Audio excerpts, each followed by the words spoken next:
अस्सलामु अलैकुम वरहमतुल्लाहि वबरकातुहू। अज़ीज़ान मोहतरम, उम्मीद करता हूँ कि तमामी हज़रात रब तबारक व तआला के फ़ज़ल व करम से बख़ैर व आफ़ियत में होंगे। दोस्तों, नमाज के बग़ैर ज़िंदगी अधूरी है।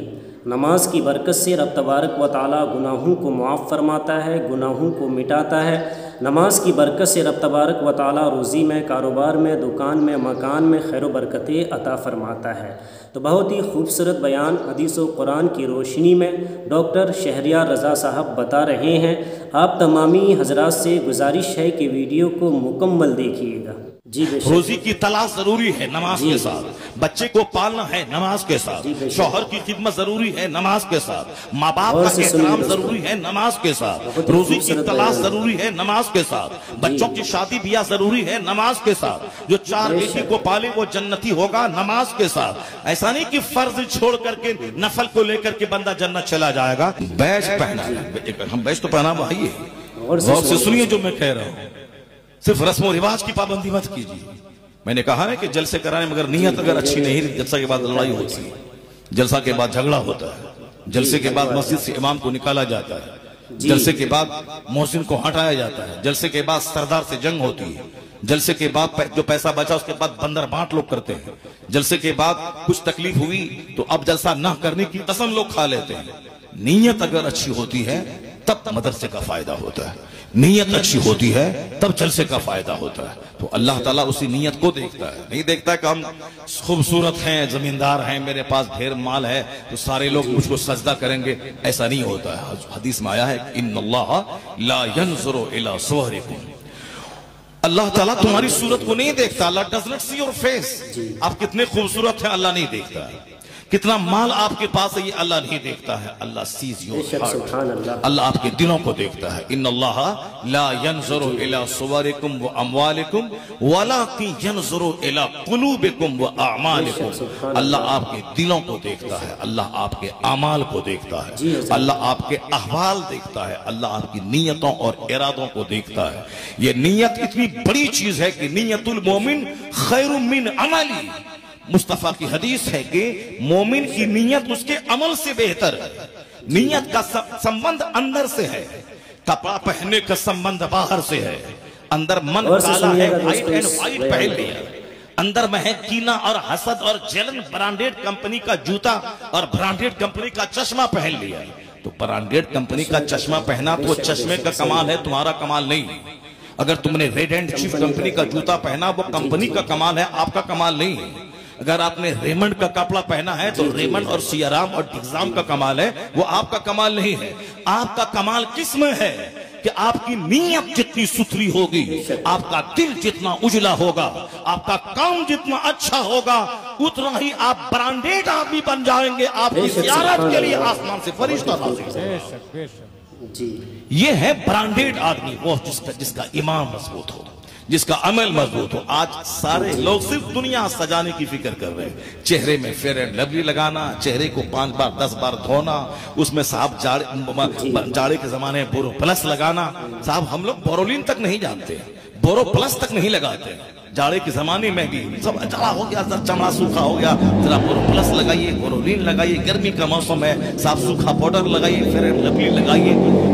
अमेरिका का एक यहूदी बोला है, यहूदी एक यहूदी एक औरतों की तंजीम की वो लीडर थी, वो क्या बोल रही है जरा गौर से सुने मेरी माँ बहन बेटियां। खाली बात करना, हल्ला करना, साहब तमाशा करना, लड़ाई झगड़ा करना, मारपीट करना, साहब कपड़ा जेवर मकान ये वो जूता चप्पल जेवर लाई, ये मकसद हयात जिस दिन ये जान जाएंगी तो जन्नत तो वहां मिलेगी, जन्नत की खुशबू यहाँ घर में आ जाएगी।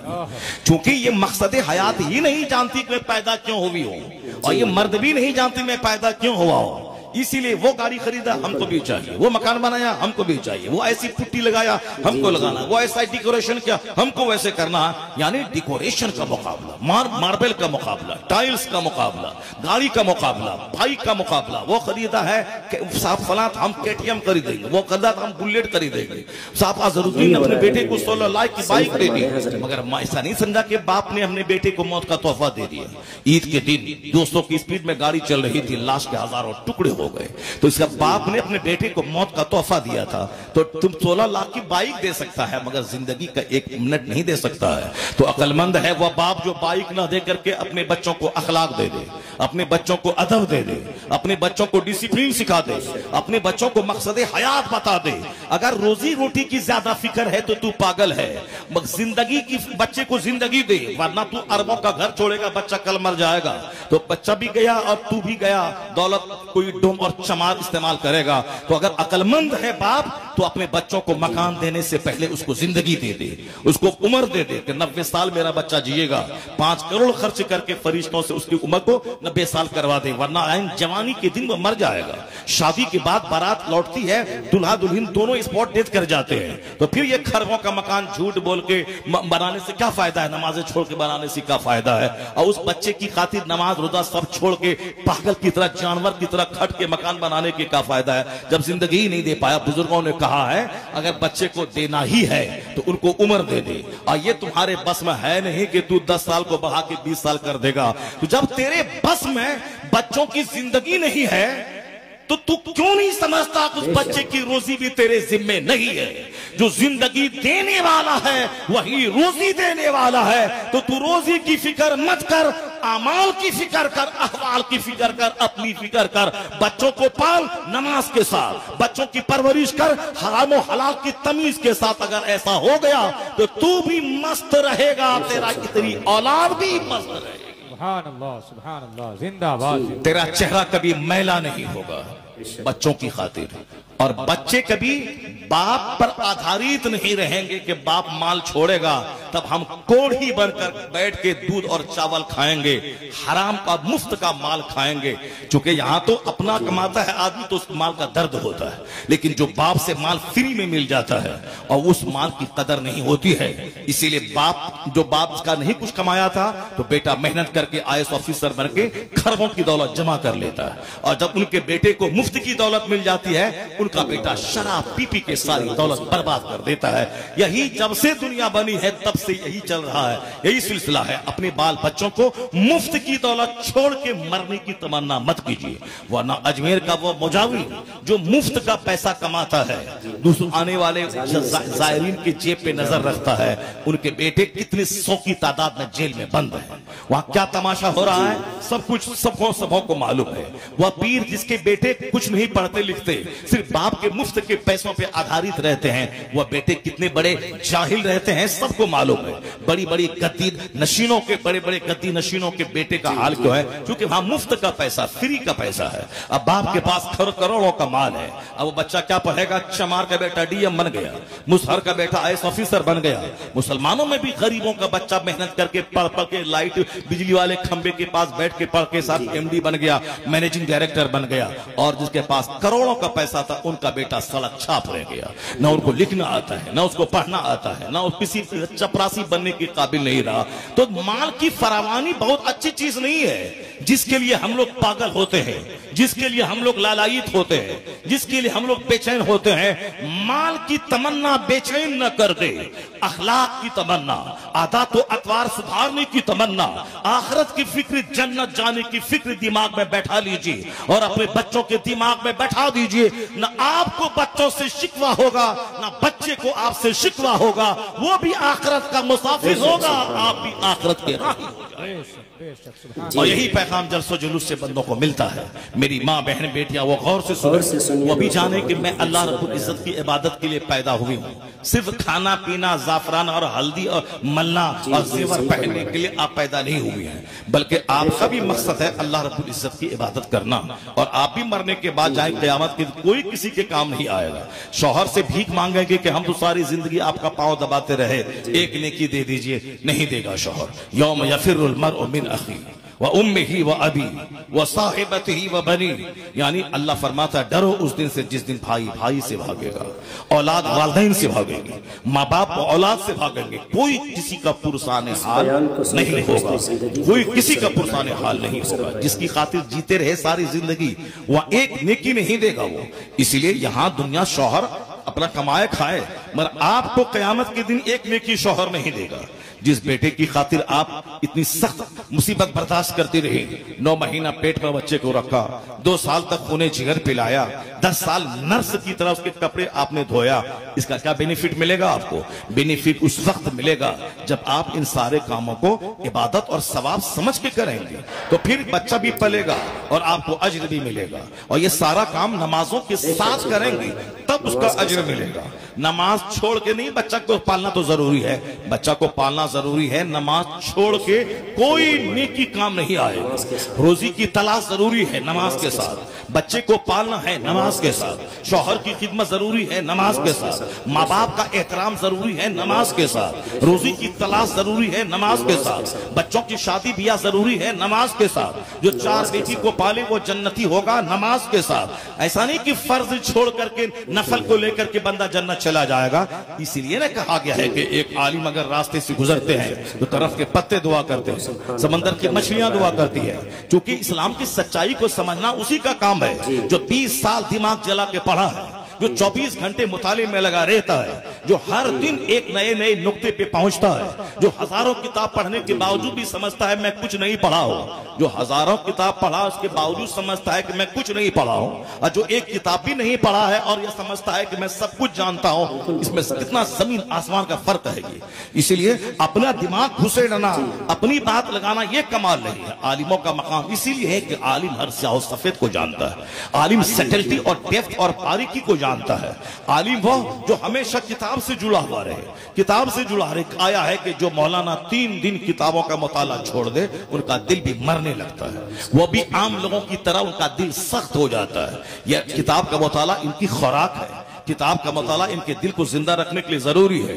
और जो किताब ना पढ़े खाली मोबाइल चलाए उनका दिल तो मर ही जाएगा, और जब दिल मरेगा तो जबान से वही बातें निकलेंगी जो जाहिलों से की जबान से निकलती हैं। आलिमों की खुराक फुटबॉल नहीं है, आलिमों की खुराक पॉलिटिक्स नहीं है, आलिमों की खुराक टेलीविजन नहीं है, आलिमों की खुराक है किताबें, वह मजहबी किताबें, मुताला, कुतुबीनी स्टडी, ये इनकी खुराक है। उससे इनका सीना सॉफ्ट होता है, उससे इनका दिमाग खुलता है, उससे इनका ब्रेन कुशादा होगा, उतने ही मामलात को समझने की सलाहियत पैदा होती चली जाएगी। इसका मतलब यही निकला कि सिर्फ बताशा की फातिहा लेके पकड़ के रह गए, सिर्फ धामनगर शरीफ मज़ार पाक की चादर पकड़ के रह गए, सिर्फ बरेली शरीफ हाजिरी लेके पकड़ के रह गए, सिर्फ अजमेर जाना है उसको पकड़ के रह गए। अजमेर जाना, बरेली जाना, चादर चढ़ाना, फातिहा भी दिलाना, मिलाद करना, जलसा करना, जुलूस करना और ईद मिलादुन नबी का झंडा उठाना, अपने घर में लाइट करना, चरागा करना, झंडा निकालना, ये सब जान लीजिए कि ये सब नफल और अच्छा काम है। ये फर्ज नहीं है, ये वाजिब नहीं है। कोई करेगा तो सवाब, नहीं करेगा तो कोई गुनाह नहीं। अजमेर कोई नहीं गया, बहुत करोड़ों आदमी नहीं गया है, क्या वो गुनहगार है, मुजरिम है, जहन्नमी है? नहीं। बगदाद आप में से बहुत सारे लोग, लाखों में एक लोग गए हैं, क्या आपको बगदाद जो नहीं गया वो मुजरिम है, जहन्नमी है? नहीं। बहुत सारे लोग मदीना शरीफ नहीं देखे हैं, सरकार दो जहां आराम कर रहे हैं। हुजूर जिस कब्र अनवर के अंदर है, जो मिट्टी लगी है आपके जिसमें अक़दस से मिट्टी तो अर्श मुअल्ला से खाने काबा से भी अफजल है, मगर लोगों ने मदीना नहीं देखा। तो मेरी तरह करोड़ों लोग हैं जिन्होंने मदीना नहीं देखा। मगर ऐसा नहीं कि मुसलमान नहीं है वो गुनाह कर लिया, नहीं। बरेली बहुत सारे लोग नहीं गए, इसका मतलब ये नहीं कि मुसलमान नहीं रहा वो सुन्नी नहीं रहा, नहीं। फातिहा मिलाद करना, मज़ारात के हाजिरी देना अच्छा काम है। अल्लाह पैसा दे तो नमाज के साथ बरेली और अजमेर जाए, मदीना और बगदाद जाए, नमाज के साथ वापस आ जाए, फिर क्या होगा? दिल रोशन, दिमाग रोशन, फर्ज भी अदा, नफल भी अदा, दर्जात बुलंद होता चला जाएगा। लेकिन फर्ज छोड़ के कोई अजमेर और बगदाद और धामनगर जाएगा और वहां मर जाएगा फर्ज नमाज छोड़ करके, कुछ नहीं मिलेगा। आला हजरत रज़ी अल्लाह ताला अन्हु ने किताब में लिखा है कि ज़कात का 1 रुपया वो फर्ज है। आप कोई 1 करोड़ की मस्जिद बना दे वो नफल है, और ज़कात का 1 टाका जो फर्ज है वो फर्ज है। जब तक ये 1 टाका नहीं निकालेगा 1 करोड़ की मस्जिद बनाने का फायदा उसको नहीं होगा। क्यों? इसलिए कि वो नफल है और ये ज़कात फर्ज है। और कोई शबे बारात में 1000 रकअत नमाज़े नफल पढ़ ले, ये नफल नेकी है, ये नफल नेकी लटकी हुई रहेगी। और जब तक कि वो फजर, ज़ोहर, असर, मगरिब, इशा ये फर्ज न पढ़ ले, ये फर्ज है। और शबे बारात की रातों में नफल पढ़ना वो नफल है, और कोई नफल काबिल कबूल नहीं जब तक कि बंदा फर्ज न अदा करे। अपना हज करना फर्ज है, 50 आदमी को हज और उम्रा करवाना नफल है, अपना न करे और सबको करवाए, सबको करवाना नफल है, अच्छा काम है, सवाब मिलेगा। लेकिन कब मिलेगा? जब अपना फर्ज अदा कर लेगा। पूरे गांव वाले को इफ्तार करवाना ये नफल है, अपना रोजा रखना फर्ज है, अपना रोजा कोई नहीं रखे और पूरे गांव वाले को डेली इफ्तार करवाए, समोसा और साग पकौड़ा खिलाए। हम तो 100 आदमी को खिलाते हैं डेली, हम अकेला नहीं रखे तो क्या हुआ? नहीं होगा, मनमानी नहीं चलेगी। शरीयत वही जो कुरान कहता है, शरीयत वही जो मुस्तफा कहते हैं, बात चलेगी शरीयत की, कानून की बात चलेगी, कुरान हदीस की बात चलेगी, ना कि हमारी बात चलेगी। हमारी औकात क्या है? हमारे पेट में तो 2 केजी पाखाना रहता है, इसी में समझने की मेरी औकात क्या है। हमारे पेशाब की थैली में 1 केजी पेशाब रहता है, जब पेशाब लगता है तो आदमी लुंगी में काट डालता है, इसी से अपनी औकात समझ लें। हमारी औकात है कि जब सो गए तो मुर्दा हो कोई ज़बह कर दे, पता नहीं चलेगा। ये हमारी कमजोरी है नींद, ये हमारी कमजोरी है पाखाना, ये हमारी कमजोरी है पेशाब, ये हमारी कमजोरी है बीमारी, ये हमारी कमजोरी है बाल बच्चों की मौत, ये हमारी कमजोरी है मौसम की तब्दीली, ये हमारी कमजोरी है जालिम बादशाह के मेरी गर्दन पे मुसल्लत हो जाना, ये हमारी कमजोरी है तूफान का आके पूरे मोहल्ले को तूफान का उजाड़ देना। ये दुनिया के पल पल में ये आफात पोशीदा है। तो इसमें ये बंदे की जो कमजोरी का पुतला है, जिसके पेट में पखाना, जो माँ के पेट से माहवारी खून खा के पैदा हुआ है, दुनिया में शर्मगाह से निकला है, ये कैसे बड़ा होगा? इसकी सोच कमजोर पैदा हुआ है, कमजोर सोच है। इसलिए कमजोर जो पैदा हुआ उसके फलसफे कमजोर होते हैं। दूसरा आदमी कुछ बनाया, दूसरा तीसरा आदमी उससे अच्छा बना दिया, कोई अच्छी बात बोला, उससे बड़ी अच्छी बात कोई दूसरा बोल लिया, कोई 10 किताब लिखा, कोई 25 किताब लिख दिया, कोई अच्छी शायरी की, कोई उससे अच्छी शायरी कर दी।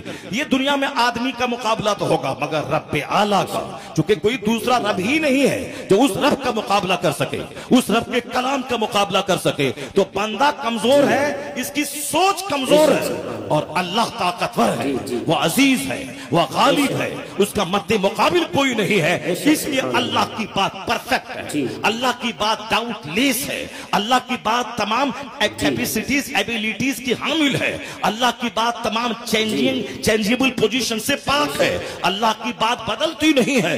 लोग बदलते रहे मगर खुदा का कलाम नहीं बदलता। इसलिए अपना नहीं चलाना है, चलेगा उसी का जो हमारा पैदा करने वाला खालिक और मालिक है।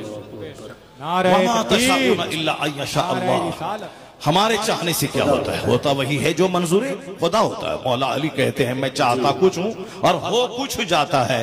यही तो इस बात की दलील है कि अल्लाह है, कि हमारा चाहा हुआ सब काम नहीं होने देता। वो अल्लाह रब्बुल इज्जत अपनी मर्जी मुसल्लत करता है। ये सारी बातें इस दिमाग में आने के बाद तब आदमी का दिल रोशन होता है, तब अल्लाह का डर पैदा होता है। दुनिया पूरा एक दस्तरखान है।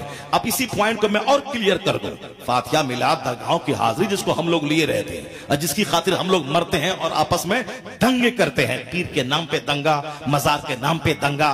क्यों दंगा? नमाज के नाम पे कोई दंगा नहीं है, रोजा हज और ज़कात के नाम पे कोई टेंशन नहीं है। टेंशन किसके नाम पे है? पीर के नाम पे है। टेंशन किसके नाम पे है? साहब मुरीद के नाम पे है। टेंशन किसके? जबकि पीरी मुरीदी कोई चीज ही नहीं है इस दौर में। पीरी मुरीदी का मतलब है मखदूम अशरफ जहांगीर सिमनानी, वह ईरान छोड़ के आए बंगाल, अलाउल हक पंडवी रज़ी अल्लाह तआला अन्हु के हाथ पे हाथ दे दिया। मतलब बैअत का मतलब बिक गया, बादशाह छोड़ दी, यहां आके बिक गए। और जब बिक गए तो फिर मुर्शिद ने उसे ऐसा निखारा कि फैजाबाद इलाके कुछ पंडितों के इलाके में इस्लाम का सबसे बड़ा मुबल्लिग बना के अलाउल हक पंडवी ने भेज दिया, जो पूरे इलाके में मजहब व मिल्लत का काम करता रहा। यह है पीर की मोहब्बत में वतन छोड़ दिया, मुल्क छोड़ दिया, पीर की मोहब्बत में सारी जायदाद छोड़ दी, पीर की मोहब्बत में 30 साल उनका बिस्तर ढोया। दोस्तों, उम्मीद करता हूं कि आप तमामी हजरात ने वीडियो को पसंद किया होगा। तो दोस्तों, वीडियो को लाइक कर दीजिए और इस वीडियो को सवाब की नीयत से आगे लोगों तक पहुंचाने की कोशिश भी करें। और दोस्तों, आप हमारे YouTube चैनल को सब्सक्राइब कर लीजिए। दोस्तों, नमाज के बग़ैर ज़िंदगी अधूरी है। आपने बहुत ही खूबसूरत बयान डॉक्टर शहरियार रज़ा से सुना। तो दोस्तों, अल्लाह तबारक व तआला से दुआ है कि हम सब को इन बातों पर अमल करने की तौफ़ीक़ अता फ़रमाए। दोस्तों, नमाज की पाबंदी कीजिए।